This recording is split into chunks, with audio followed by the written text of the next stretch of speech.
Morning. I'm Ken Jacobson, Senior Documentary Programmer, AFI Festivals, and I want to welcome you to AFI Docs 2020 presented by AT&T into the AFI Docs Forum, into this session, a Washington Post Press Freedom Partnership conversation with Philippine journalist Maria Ressa and filmmaker Ramona Diaz, director of 1,000 Cuts.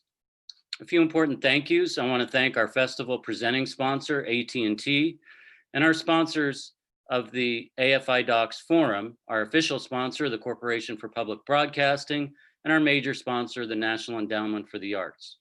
I also want to thank our AFI members, and of course you, our audience. I also want to thank our media partner for this session, the Washington Post Press Freedom Partnership. And of course, I want to thank our moderator and our two guests for participating today. Please note that the chat function is not active for this session. Given recent events in the Philippines, including those related to Maria Ressa's trial this week, we feel that there is an undeniable sense of urgency with today's conversation. We can think of no better person to understand the consequences, both political and personal, at stake here than our moderator, Jason Rezaian. Jason Rezaian is global opinions writer at the Washington Post. Based in Iran from 2009, he served as the Post's correspondent in Tehran starting in 2012. He and his wife, Yegi, were arrested in their home in 2014, and Jason went on to spend 544 days unjustly imprisoned by Iranian authorities until his release in January 2016. In 2019, he published a memoir about the experience called Prisoner. He is also a CNN contributor. Thank you, Jason, for leading our discussion today. Please take it away. Ken, thank you so much for that introduction. I really appreciate this opportunity to engage with Ramona and Maria about one of the most important issues to me, press freedom. As a contributor at the Washington Post for the past several years, since my release from prison in Iran, I've had the opportunity to write a lot about press freedom issues and cases, and none shine more brightly than Maria's struggles in the Philippines. I had the opportunity to watch 1,000 Cuts, which we'll be discussing today, and it's a fantastic portrayal of the slide of democracy towards authoritarian rule and the real negative effects, chilling effects on the press that happen in those circumstances. So I'm looking forward to the opportunity to discuss with Ramona and Maria what that process was like. Ramona Diaz, who is the director of the film, is an award-winning filmmaker whose films have screened at all of the top film festivals around the world. She's recently won an award at Sundance. All of her feature-length films have been broadcast on PBS, either on POV or on Independent Lens. Her latest film, which we'll be discussing today, is 1,000 Cuts. It premiered at Sundance earlier this year. Ramona is also a Guggenheim Fellow and has been inducted into the Academy of Motion Picture Arts and Sciences. So it's a real honor to have her here with us today. And of course, Maria Ressa, who is the CEO and executive editor of Rappler.com, which is one of the leading online news organizations in the Philippines. Maria has been honored around the world for her courageous and bold struggle in fighting disinformation, fake news, and other attempts to silence the free press. In 2018, Maria was named Time Magazine's Person of the Year, and she won the prestigious Gold Pen of Freedom Award from the World Association of Newspapers and News Publishers. She's also won the Knight International Journalism Award, the Gwen Ifill Press Freedom Award, the Journalist of Courage and Impact Award, and so many others that the list is too long to name. I'm really honored to call Maria a friend and a fellow fighter in the struggle for press freedom around the world. We have the opportunity to watch a couple of clips from the film, and then we will go into a discussion with Ramona and Maria following that. What do you know about the Bongos who intervened? Sir, as far as we're concerned, we've already addressed the issue of fairness on that article. Can you just answer, please, the question? Hindi kita maintindihan. Ano? Find a way na masabi ka nagtotoo, nag-intervene kami. I'll give it to you. And if you can find, I will ask Bong to resign tomorrow. Work on it tonight. Let me know tomorrow and I will fire him. If he did intervene, even for one word. Kasi kayo, tingnan ninyo yung mga artikel ninyo. Maligaya kayo yung gawain nyo sa kapwa-tao ninyo yan araw-araw. Just because you have the power of, press freedom. You are a Filipino who has allowed to abuse our country. And you are an active participant of that. Ayan ang mahirap. In the name of the Holy Grail of press freedom. Yung amo mo, anong kaso niya? Gago kayo. Yung inyong mga reporter, they will be allowed to criticize us. But you go to jail for your crime.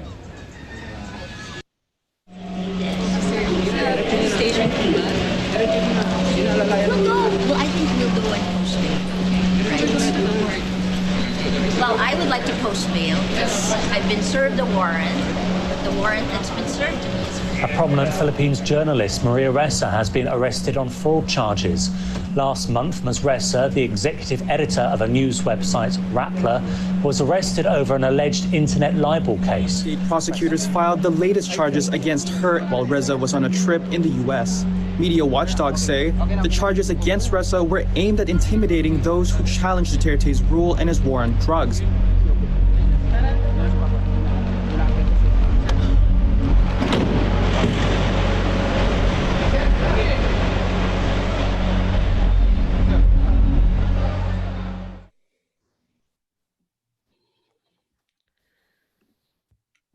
Ramona, if it's all right, I want to address my first question to you. This film is so powerful in a lot of different ways, but there is an immediacy and an intimacy about it that is so striking. And I'm wondering if you can talk about your original inspiration for the film and how that idea evolved and changed in the production process. Yeah, I mean, I guess the first, back in 2016, right, I was finishing my last film and I started seeing all these horrific photographs of the drug war. I mean, Duterte had just become president in 2016, but the drug war started immediately after he became president. And the pictures just got more horrific. And one of them, Rafi Lerma's, what they call the pieta, this woman cradling her dead partner and husband on the street, it was so horrifying. It's become the iconic image of the drug war, right? But it became just more and more horrific. And my career is really about telling Filipino Americans to the world. I live in the U.S., but those are the kinds of films I tell, and I couldn't look away from this one, right? I was going to do something else, but there's some stories that you just have to do. And then people started asking me, are you making a film about Duterte? And I'm like, yes. And once you say yes, it's like alive in the world, right? So you have to make it happen. So end of 2017, I finally got to the Philippines and I realized a lot of people were doing this film, films about the drug war. And I don't usually do breaking news because I'm an independent filmmaker. I don't have the resources to really fight news groups. So I started looking around and realized that Maria was the loudest voice, calling on Duterte, impunity, and questioning the drug war. But beyond that too, I think she was making a connection between impunity, the drug war, and disinformation, right? She was the only one really doing that in 2017. And she started doing that in 2016. That was, I think, the first article. And that really was interesting for me because, first of all, I think when you talk about the drug war, it's very othering. It always sounds like something that happens in a faraway place and it doesn't land. But once you connect it to something that is global, like disinformation, it lands differently and it matters more to people, right? I mean, it's a shame that the drug war sounds so far away, but that's the reality. So my job is to make it land more globally, the story. And so by 2019, and then I realized, okay, the midterms are coming and I should film against that backdrop, right? And meanwhile, I did get access to a lot of Duterte allies like General De La Rosa and Mocha Uson, who is, she was dubbed the queen of fake news, right? So by 2019, I remember and then of course I met Maria and asked if I could like film her. And there's a really funny story behind that because I had actually, back in 2004 when I released my first film, Imelda, and I had to go to the Philippines because she had sued us in the Philippines, Imelda Marcos, Maria wanted to interview me for that. And someone said, well, she doesn't really like the film. So I refused. Maria Ressa in 2004. She was like the face of CNN then. And they said, you can't refuse Maria Ressa. I'm like, sort of, because she doesn't like my film. So I thought, oh my God, she'd forget, right? Because it's 14 years later. But of course she remembered and she brought it up when we first met. I'm like, yeah, but can you still be in my film? And she did. She said yes. So by the time 2019 came around, the midterm elections, I got to the Philippines in February 12th. February 13th, she was arrested. And I actually got a text from her. She goes, if you're not busy, you may want to come to headquarters because I'm getting arrested. I'm like, yeah, I think I can manage that. So we were in the story, right? It lands in your lap and there you go. Like you're off to the races. And basically we didn't leave her side for, oh my goodness, for like 6 months. And then we went, as you see in the film, we went to DC with her in New York and back to her hometown, Toms River in New Jersey. And then we continued filming her until the end of last year, December, to end the story. So that was it. It was really an exploration. And then, of course, some people really become, main protagonists because it's so obvious once you, yeah. I want to mention that you're both Filipino and American, and that you have experience in these two countries that are on similar paths. And I want to talk to Maria more about that in a bit. But I wonder, Ramona, if you could just sort of talk about sort of why the issue is so relatable or should be important to American audiences, especially right now. It's so interesting when we premiered at Sundance, because in the film, we don't really relate it explicitly. There is one photograph of Trump and Duterte in it, but other than that, there's really no, explicit connection that we make. But when we premiered at Sundance, at premiere, I realized a lot of the audiences came up to me and said, oh my God, that's happening here, right? Yeah. And then I realized that, yes, it is. And, when you make films, you hope that it resonates beyond, it's both timely and timeless, right? It's timeless because it is about people calling, not being cowed into silence, right? In the face of authoritarianism. And that's a timeless story, but it's also so timely because it's disinformation. And I think that's why that's a key. And it's a global problem. Fake news, disinformation. No one knows what's real or what's not. Like yesterday, I was on a webinar talking about post-truth. I don't even know what that means. I don't know what it means. I've heard that term every day, but I don't know what it means. Like, what does that mean? But I think it's also not really truth, it's fact, right? And facts are facts, right? You can't dispute facts. Maybe truth is a little, wonky and a little, I don't know, fungible almost, but facts are not, right? Facts are, if it's raining outside, it's raining outside. So if the president says it's raining outside, but it's sunny, well, that's, you have to call him on it, right? So that's why I think it's resonating, it's landing. One other thing that really struck me in watching it was just the kind of stirring up of crowds, right? Whether it's Mocha or Bato or Duterte giving these speeches that are so, Duterte and Bato specifically, so offensive, right? But the look on some of the the audience member's face of kind of joy and glee. And it reminds me of some of the things that I've seen in crowds over the past couple of years here in the US. And I just wonder what it's like to film in that kind of atmosphere. And also take your eye away from the camera for a second and just absorb it as a human.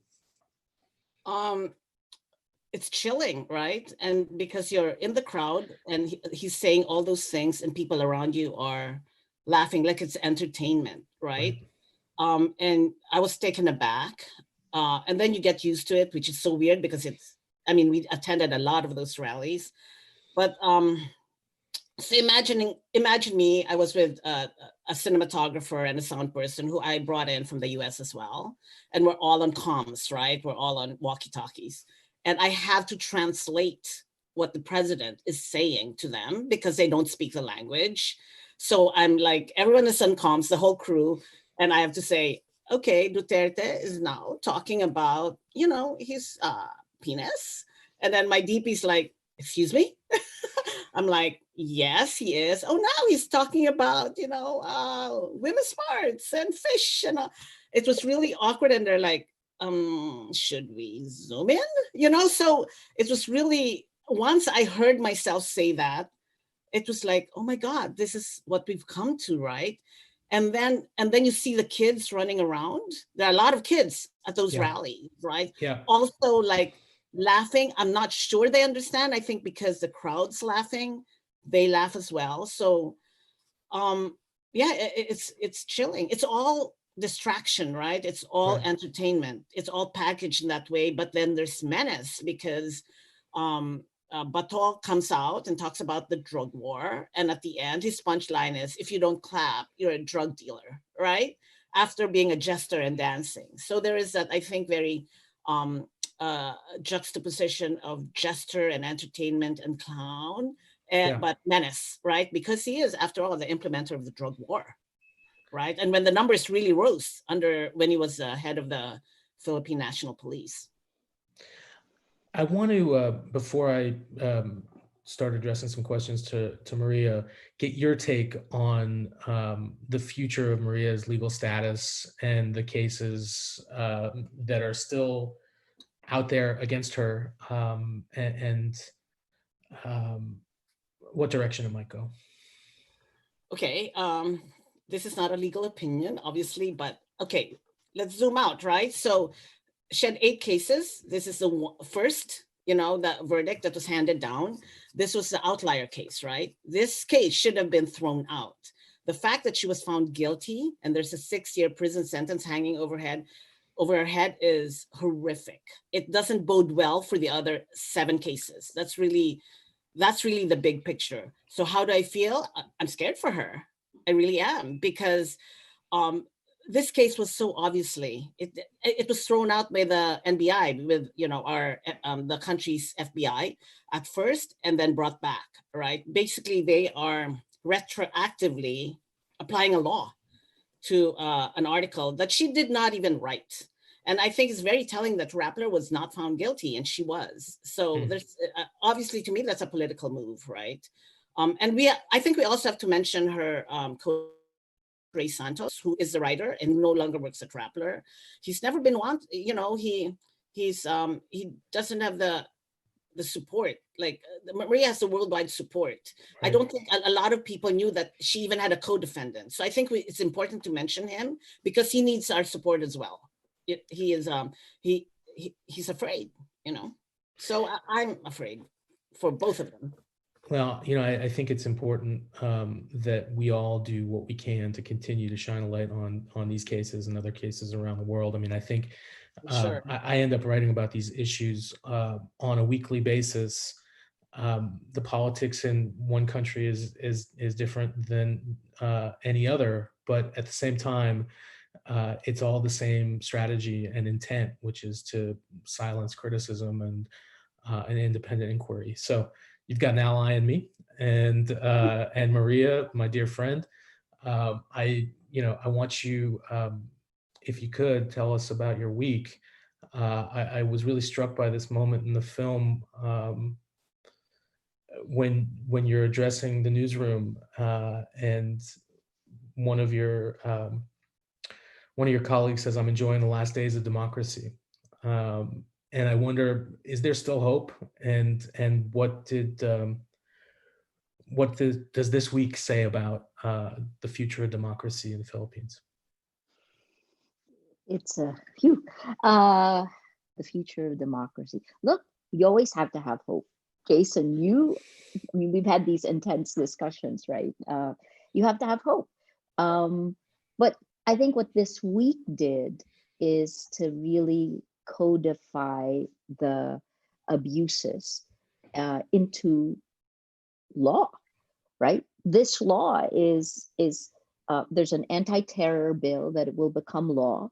This verdict is now going to be part of the law. Any Filipino now can, the period of prescription, statute of limitations of libel, for finding me guilty, they shifted it from 1 year to 12 years. That is now applicable to every Filipino once. And then this idea, a novel concept of republication or continuous publication. Essentially, I could go to jail.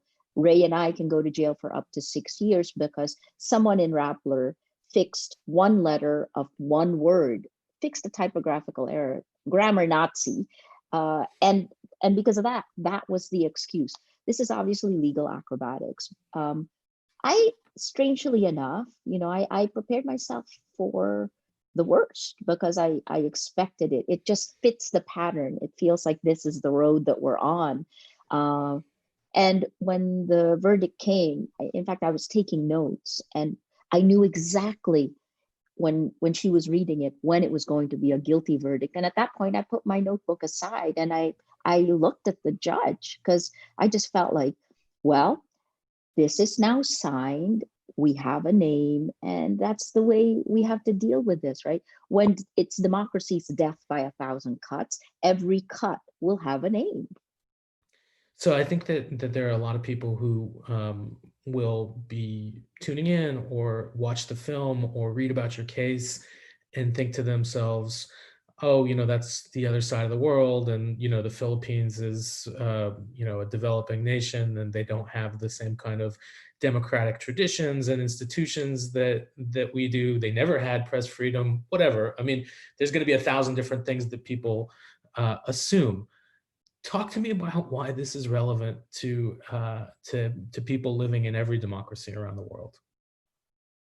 Well, very relevant to the United States. If Americans don't know, the Philippines is the only former colony of the United States. And what happens here eventually will reach you. We are the petri dish. This is the Cambridge Analytica whistleblower, Chris Wiley, actually. I'd long been saying we're a petri dish because that's the pattern that we've seen on social media.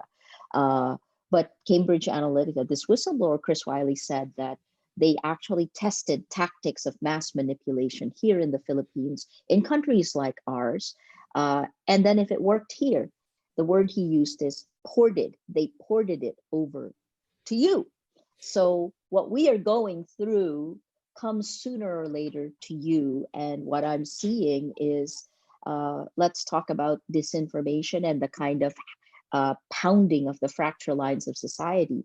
Here in the Philippines, in 2016, one of the narratives that was fed into the propaganda machine was, journalist Maria Ressa is not a journalist, she's a criminal. It took 4 years to make it through the weaponization of social media, then the weaponization of the law. And now a Judge Montesa has added it, has made it a reality. In the United States, the fracture line that was pounded in the United States, and this is in the Mueller report, it's in the US Senate Intelligence Committee released in December 2018 data that showed that Russian disinformation networks, the IRA and the GRU, actually pounded the fracture lines of race, identity, and where are we 4 years later? What happens on social media erupts in the real world. And I think that's a lesson both our countries are learning. And you do a great job in the film of describing the digital appetites of Filipinos, right? I mean, the fact that people are online and a lot. Can you kind of talk about that as well? Because I think most people won't know how wired and tapped in that country is. Yeah, so this is, I believe, now the 4th or 5th year that the Filipinos spend the most time on the internet and the most time on social media globally. On social media, it's about 10 hours a day that we spend.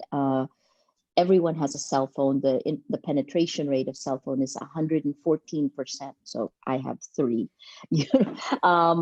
And I think part of this is I keep trying to figure out, why are we so enamored with texting, with social media?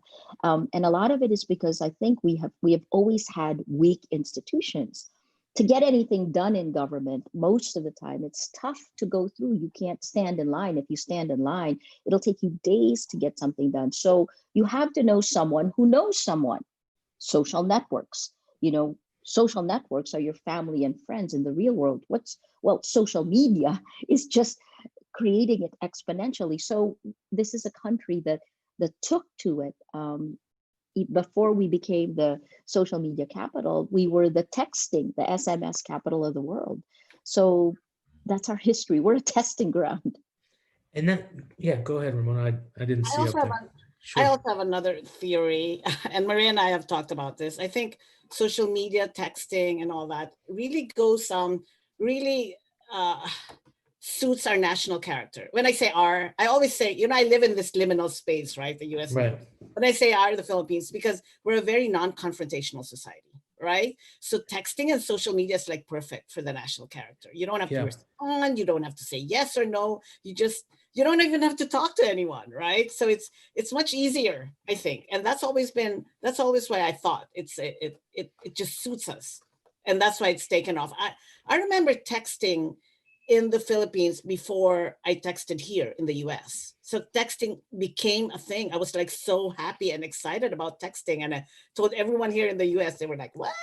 And this was like in late 90s, early 2000, early aughts, right? So it's amazing. Whenever I go back, you don't have to Middle East is the same way, and there's so much of that.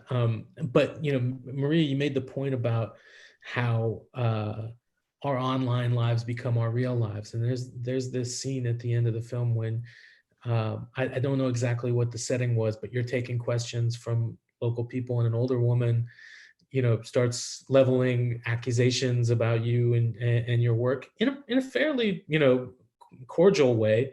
And you respond incredibly graciously.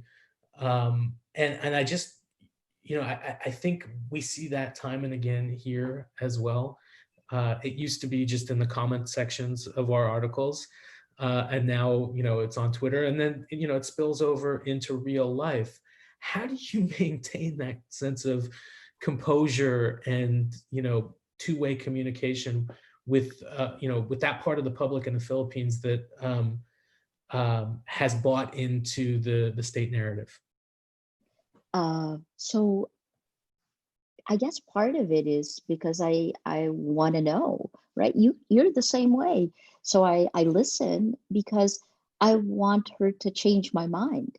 I want, her truth is different from mine because of who we are. And I think I remember that I was at the University of the Philippines in that scene. And I realized in her world, yes, okay, all of this is correct, but here's another part. And I was hoping as I listened that she also listened to me. I think this is the part that in the old days, before technology, before social media, we listened a lot more to each other. And unfortunately, with social media, the kind of, I call social media a behavioral modification system. The kind of manipulation that happens to us actually makes us stop listening to each other. And it, again, just totally separates us, creates a chasm between people. And that's one of the things I would like to see change.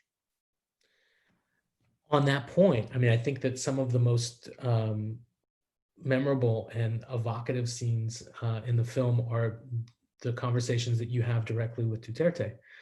And again, I mean, I wonder,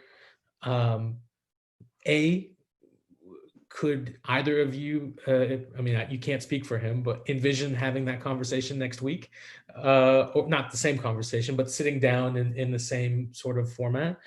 And B, what was that like, knowing that this government is trying to unravel the elements of democracy? You're calling them on that. You're asking them, the tough questions. And, in a way, he's being very transparent about his plans. It's just such a striking thing to see. And I'd like to hear from both of your points of view what that was like, and could there be a follow-up? I mean, absolutely. I could sit down with President Duterte. He's the president of the nation, right? And I would, again, love to ask him, what are you thinking? Why are you doing this? Because he does like to talk and he does say what he thinks. I've never taken this personally. I'm not even sure that he takes it personally, right? Like any leader, there's a coterie around him. I do know that every time I've dealt with him, he has a tone of respect for people he respects. And I give him the respect that the position requires, or actually, I guess it's a different world, right? I'm just not built that way. So I would still give him that kind of respect because he's president of our country. But I would also tell him, why are you killing people? And actually I asked him that, and he said, well, yes, I do. I think it's important that you have to rule, and that violence and fear are an important part of leadership.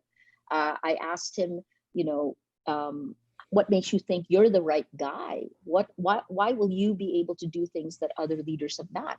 And then he told me, well, I know how to get things done. And then he even talked about how he could use the tax agency. Little did I know I would be one of the targets, right? I don't think he knew that when he told me that.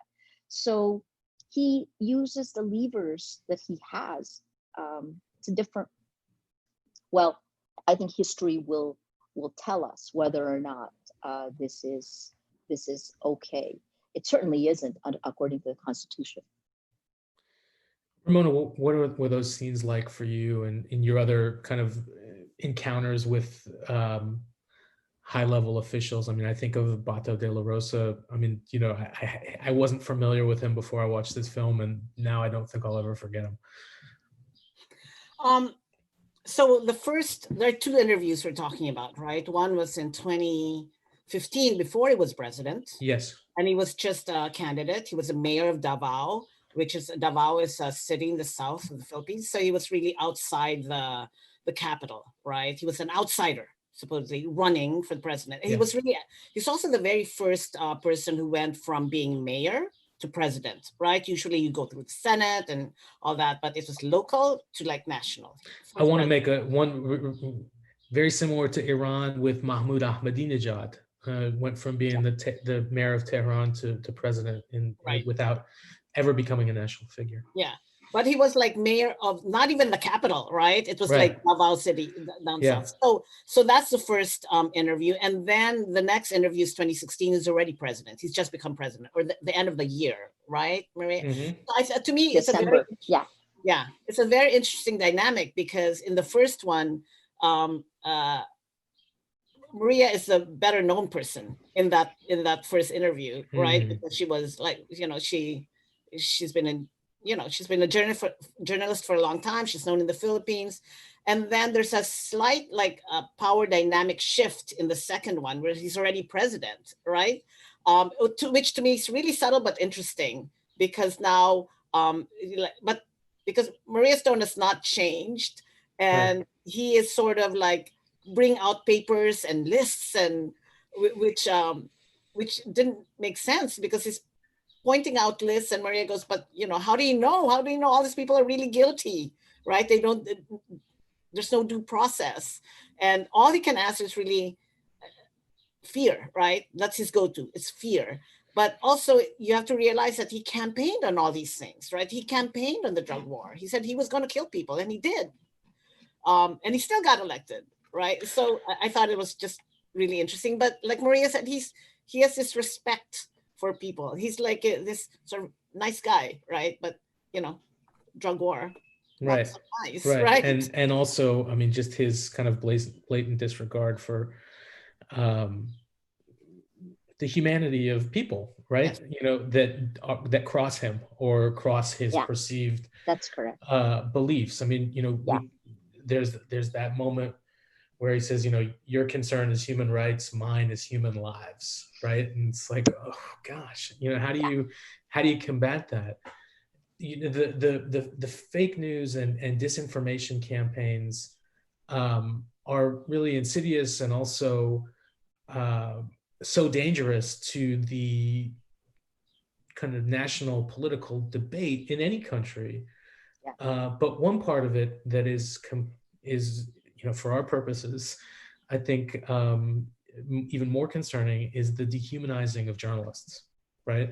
I mean, part of it is to dehumanize people who are allegedly involved in drugs, but also, okay, who are our opponents in this campaign of fear? It's journalists who are trying to expose the truth.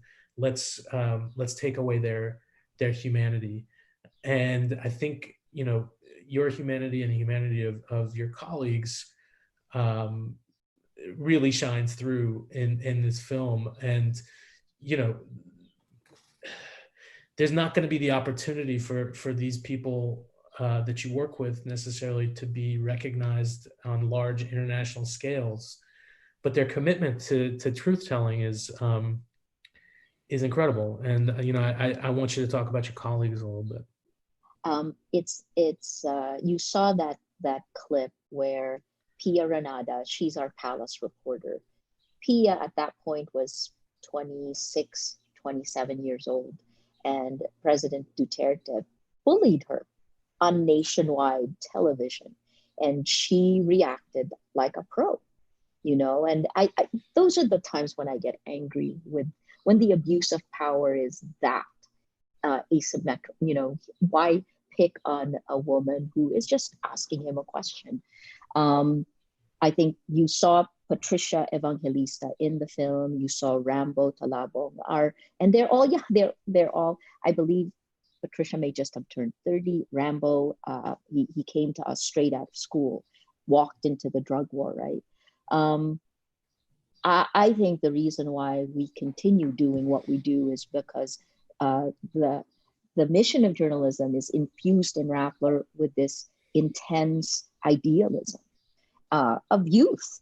And that's part of what keeps me idealistic, despite my advanced age. I'm older than you, Jason, but we've seen a lot. We've seen a lot of stuff. And I struggle all the time to continue to believe in the goodness of human nature. I think that's there in Rappler, even though, some of my partners, we're good. We're a good balance, because you can't be stupid. I mean, and in fact, our managing editor, Glenn DeGloria, says that in the film. We shouldn't be stupid. You hope for the best, but you prepare for the worst. Every time I lose hope, I look at the team. Our team is incredible. And there are people, like I just did yesterday, a Zoom with people who were just joining us, and I asked them, why are you joining us? There's one Rappler, his name is Tristan Dinampan. He joined us on the day I was arrested, and I expected him to leave, but he's there and he's doing an amazing job. So I think that, incredible. This is like the organization of my dream. And in a weird way, all of the attacks that President Duterte, that this administration has done, has actually forged in fire, is the phrase, has made us stronger, has made us certain. The attacks online, we formed our own group. We had to figure out how to handle that because it was so intense. Even when I looked for counselors for the team, it was a new threat. They didn't know how to deal with exponential attacks that you get as soon as you wake up and right before you go to sleep. So it's a great team. And, I'm glad that Ramona captured it. And that's part of the reason I was like, when she came in, yes, she said no to me, by the way, to an interview all the way back then. I was like, okay, let's let bygones be bygones. I was starting to get arrested. I was like, holy cow, somebody better document this because we have no idea where it's going to go. I still don't know where it's going to go. For the record, the last thing before I turn to Ramona is that, you know, that clip where President Duterte is yelling about the story we did on it's a corruption scandal, and his aide, who's now a senator, was implicated in it with notes from the palace itself. He admitted that it was right. In that clip, he says, I'll fire him if you have evidence. Well, a few months later, President Duterte admitted it because the evidence was overwhelming. So that story is correct. But I think key to that scene with Pia, where the president is like bullying her, that clip jumps to social media, right? Jumps to the blogs, and and their narrative is that the president shamed Pia in front of everyone. So the narrative shifts, right? That Pia was shamed when he was actually bullying her, and it's it really just jumps, and the film shows it, right? Because then and it's on the Mokusan blog, and then it moves on to the other trolling blogs, you know. So she got trolled a lot as well, Pia, you know. But it's really incredible, and you see it in real time almost. It is you know, for those of us who work in this space and spend a lot of time on social media, those sort of visceral and emotional responses to anything get the first look and the most looks, but you know, usually they're pretty flimsy under scrutiny, and it's important to have long-term documentation. Maria, I wonder, are there newsrooms in other parts of the world that you've visited or have connected with that are fighting similar fights to Rappler at this point? I think there's so many. In Myanmar, Sunny Shui has a small news group very similar to ours. You know Sunny Shui, right? He was jailed in Myanmar for 8 years, and they continue to do good work. India has several that are also under attack. In the United States, I think that the difference with Rappler is that we started from scratch. You know, we created it, and actually, I think part of the reason we survived it is we knew we could create. So in April 2018, when the government began filing cases, January 2018, they revoked our license to operate. We continued operating. The cyber libel case came in February of 2018. That year, I had 11 cases and investigations. And then the 8 criminal charges came in 2019. That was when I was arrested and detained, arrested twice. Anyway, in 2018, by April, our advertisers got scared. We dropped 49% of our revenue, and the entire team had to come together and find a new business model, right? I mean, and we did it in 2 weeks. And then it took us just the rolling out of it. And that business model, that B2B tech and data group, that has grown 12,000%. So when the advertising model of news started to really collapse and was pushed by COVID to even collapse more, Rappler is now actually in a good place in the sense of having a different business model. So I guess that's the way I look at this stuff is, you know, Nietzsche said it, what doesn't kill you makes you stronger. And we've emerged out of the fire and we're still there. And it also proved to me that the mission of journalism, sticking to the values, is good business. And that's not always, you know, that's not always a lesson you hear in countries like mine. I want to talk a little bit more about your relationship with America and how your education here has contributed to informing your work. And you know, you've continued to have this sort of come and go relationship. You're sounding the warning for us here. I don't want to speak for you, but you know, it's something that I love to hear you talk about. I think like you, Jason, you know, coming from more than one culture. So when I first moved to the States, I could barely speak English, and I was the shortest kid. I walked into a 3rd grade class in Toms River, New Jersey. And I watched and I had no clues. You don't have any clues, right? And that's exactly what happened to me when I came back to the Philippines in 1986. I feel most American when I'm with Filipinos, and feel most Filipino when I'm with Americans. And actually, that's great training for journalism. Yeah. Not being part of either one, but being part of both. I think that shows you, that you're outside, but you're part of it. You understand enough, but you can pull out.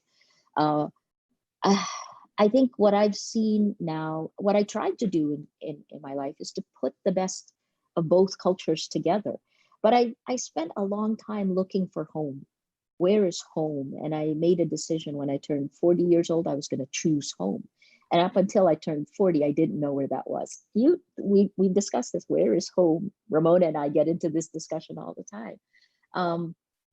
Your question is what? So what I've learned here now, and I say this all the time, I started saying this in the United States in December of 2016. I still remember exactly where. It was like the news lab at Google, because I said, look at what's happening. And it's really these attacks, these exponential attacks on social media.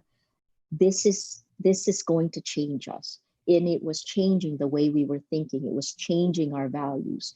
And this dystopian present we're living through is yours. That's where you're going to go. And I watched it happen. I also, by the way, went to Facebook to tell them this, because I mistakenly thought in 2016 that if I gave them the data, and because we were alpha partners essentially, if I gave them the data and asked them to help, that they would do it, because they were very good in 2014 to 2016. It took them 2 years to pivot to mobile. And I thought if I show them this, then they'll fix it. And that's how much I believed, right? And well, the last 4 years have shown me that while I have great friends inside Facebook, their inability or their decision not to do anything about this has left me vulnerable, has left every working journalist vulnerable, women more vulnerable, and is the death by 1,000 cuts. They're the enabler. They are the platform where they come and attack us. I've never been as personally attacked in my life as I have been on this platform. And those same attacks, the narratives keep getting regurgitated, and it's 4 years in. It really is an unbelievable vicious cycle that people endure, and it's a testament to your strength that you keep coming back for more. But it's also commitment to the truth, and that's to be applauded and celebrated. I want to know how, you've obviously had a ton going on, but the attacks on journalists here in the United States over the last few weeks, what are your thoughts about that and the state's response to it, but also the American media's response to it? I mean, what does it look like from where you are right now? Our managing editor wrote this saying that where the Philippines goes, America follows. And she's actually talking about the shift that is going on now in America that we had to go through a few years ago. When you come under attack, how do you pull back, or do you play? Let me phrase it this way. What's the line between journalism and advocacy? That's always been the battle, right? And it's very, very different from when I started in journalism in 30 some odd years ago to today. And what we had to learn here in the Philippines is that when I was unshackled when I was arrested, that was when I made the conscious decision that I was going to speak. Because before that, my training was all about, it's not about you, it's not about you, it's not about you. So in a way, the Duterte administration really got a free ride in attacking journalists, because we didn't write about it, we didn't speak about it. When I got arrested and I realized how unjust this was, how my rights were abused, how they kept me overnight just so that I could feel their power, and how they weaponized the law, I decided the next morning after I posted bail That's it, because I don't have to go to another victim to ask them what they did. I don't have to read documents about another person. I know I'm innocent. So I'm going to speak.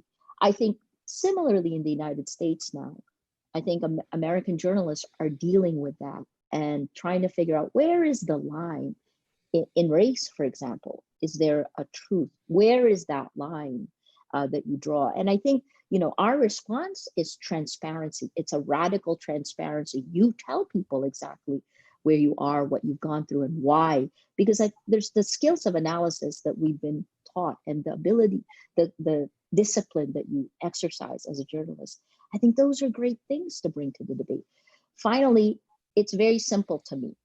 When it's a battle for facts, when it's a battle for truth, journalists are advocates, journalists are activists.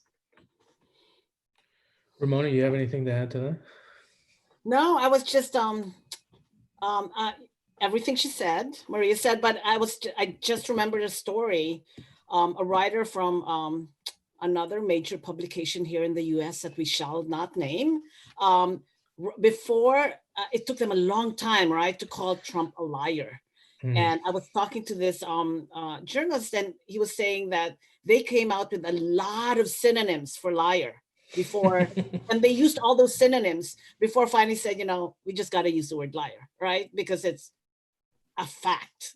He's a liar. But it was just an interesting conversation. It was just, wow, they went through so many, so many discussions on what word to use. And here we are. So fact is fact.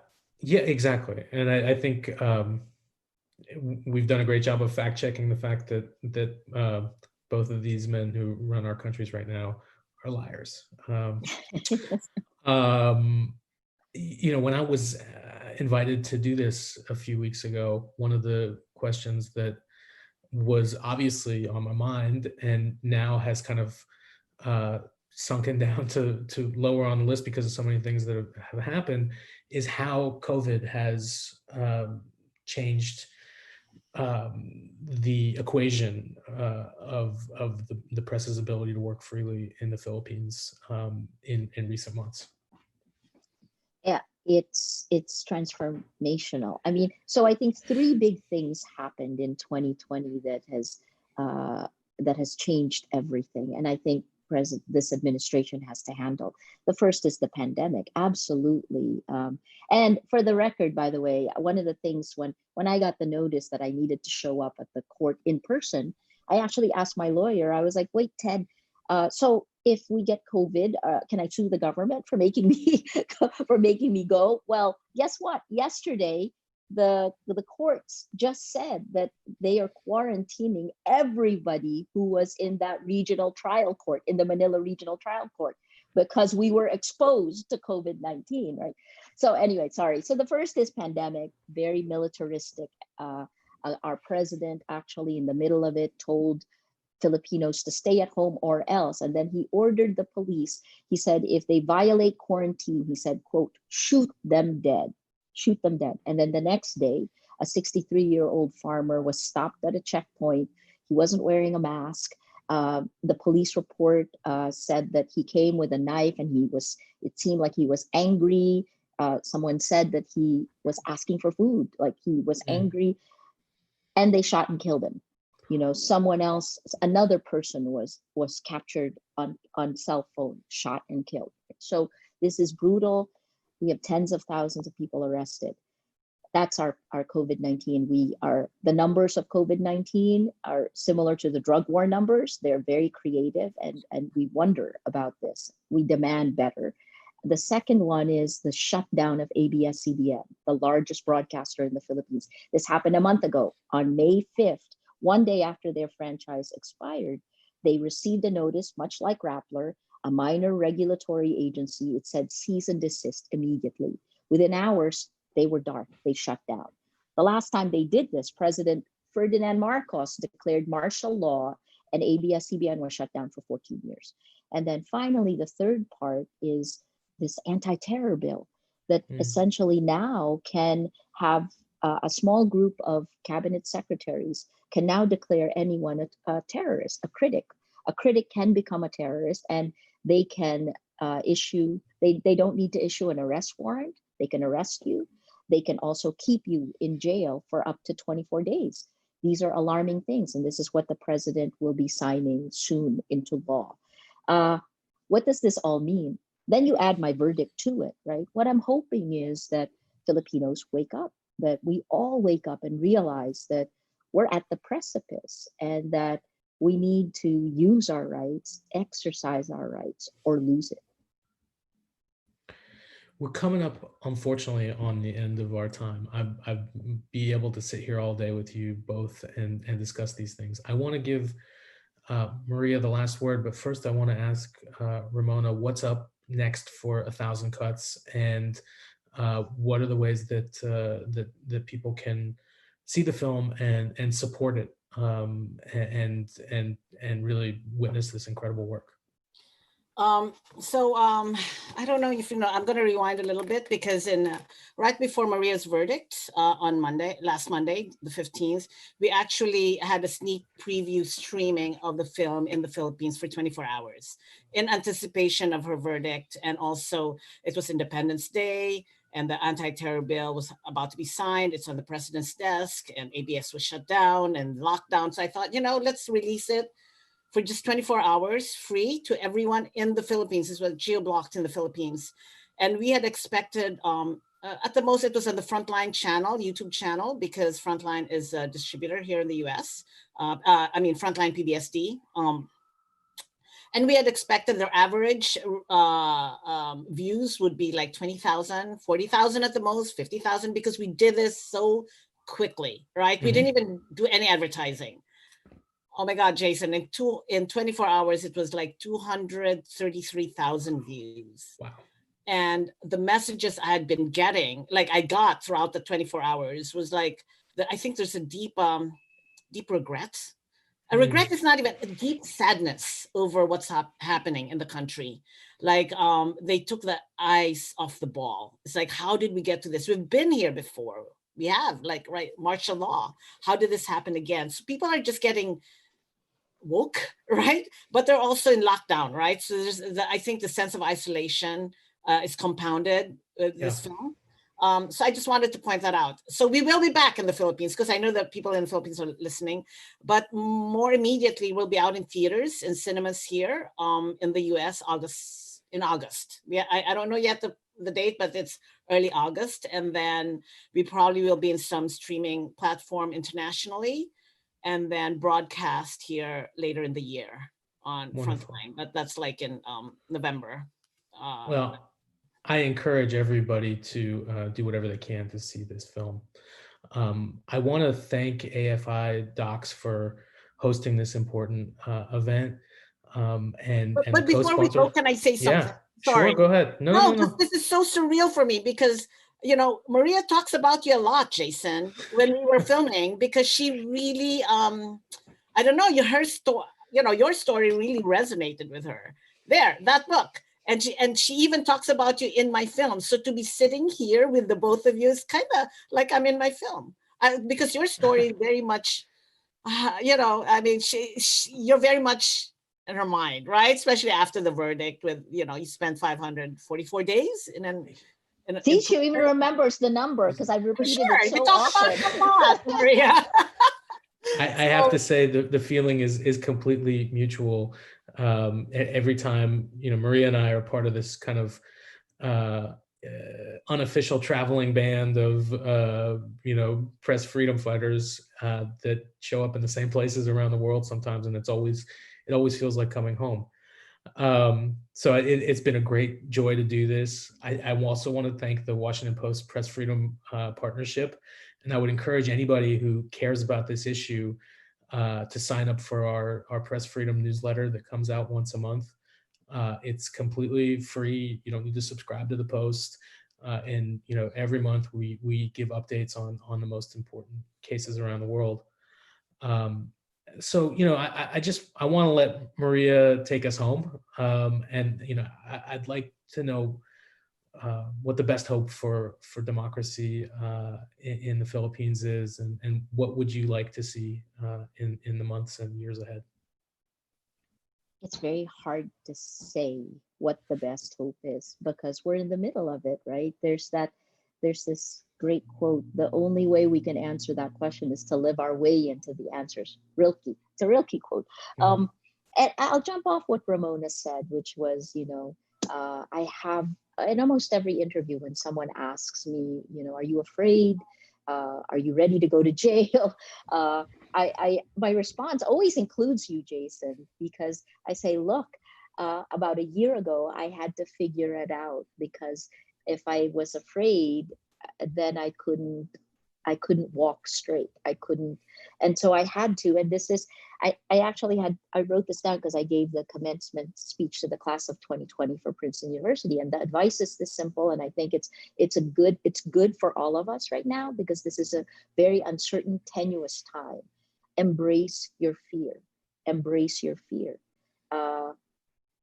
Worst case scenarios that we can think of, we have to think about it and be prepared for it. And then we work against it, right? Part of the reason I pulled this out is because at the time when I was most afraid, and I think I even messaged you, we were together in New York. At that time when you gave that to me and then I read it, that was when it dawned on me. And it took me about a month to grapple with the fear of going to jail. And I read your book, and I always tell the story of how, in order to be able to keep physically fit, first, it's in your mind. Everything begins in your mind. And then the second is you physically just walked around your very small cells so that you could exercise, so that you keep yourself fit and shape. And then when you got out and you got into the mall, you kept walking around in a circle. That to me is also the impact of what this thing does. So I am really thrilled to see you and Yegi in a much happier place. And I'll end with that. We have to embrace our fears, because we're standing on the rubble of our old world. My Princeton friends who are watching will recognize me saying that. It's a rubble. We're going to have to create it. We're going to have the courage to create it. We're going to have the courage to determine what our generation's democracy will look like. So courage on. We have to do that. I wish you both the best, and I look forward to seeing you in a less socially distanced time, and give you both big hugs. Take good care of yourself, and I look forward to that day. Thank you. This is great. Thank you. Thank you, Maria. Thank you, Ramona. And thank you, Jason.